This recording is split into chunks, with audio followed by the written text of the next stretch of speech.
Panalangin ng pagtitiwala sa gitna ng pagsubok. Mapagmahal na Diyos, sa oras ng aming mga pagsubok at pangamba, lumalapit kami sa iyo ng may buong pagtitiwala.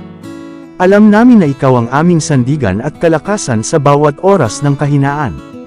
Ang iyong mga pangako ay matatag, at kami ay nananalig na sa iyong biyaya, kami ay mapapanatag.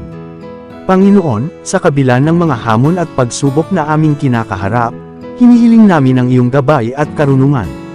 Bigyan mo kami ng tapang upang harapin ang mga pagsubok ng may pananampalataya at pagtitiwala sa iyong banal na plano.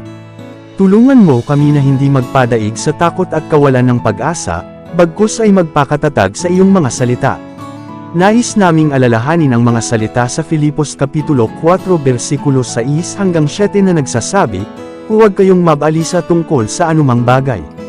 Sa halip, hingin ninyo sa Diyos ang lahat ng inyong kailangan sa pamamagitan ng panalangin may pasasalamat. At ang kapayapaan ng Diyos, na hindi kayang maunawaan ng tao, ang siyang mag-iingat sa inyong puso at pag-iisip dahil sa inyong pakikipag-isa kay Kristo Jesus. Panginoon, kami ay nagpapasalamat sa iyong walang hanggang pagmamahal at sa kapayapaang iyong ibinibigay. Naway manatili sa aming mga puso ang iyong presensya at gabay, lalo na sa mga panahong kami ay naguguluhan at nahihirapan. Bigyan mo kami ng lakas upang patuloy na magtiwala sa iyong kalooban at magpatuloy sa landas na iyong tinatahak para sa amin. Sa ngalan ni Jesus, na aming tagapagligtas, kami ay nananalanggan. Amen.